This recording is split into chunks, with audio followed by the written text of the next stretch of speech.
ஒரு சிறிய எறும்பு பார்வதி தேவிக்கு பெரிய பாடம் கற்றுக் கொடுத்தது.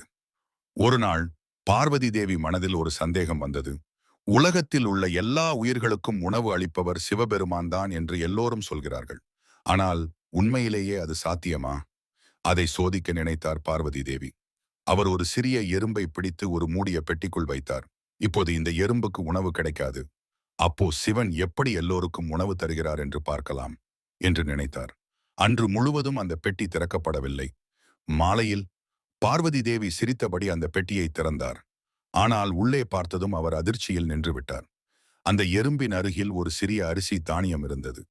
பார்வதி தேவி குழப்பம் அடைந்தார். இந்த மூடிய பெட்டிக்குள் அரிசி எப்படி வந்தது? அப்போது சிவபெருமான் மெதுவாக சிரித்தார். பார்வதி, நீ எறும்பை பெட்டிக்குள் வைக்கும்போது அவசரத்தில் உன் நெற்றியில் இருந்த அரிசி தானியம் ஒன்று அதற்குள் விழுந்ததை கவனிக்கவில்லை. இந்த உலகத்தில் பிறந்த எந்த உயிரையும் நான் பசியோடு விடமாட்டேன்.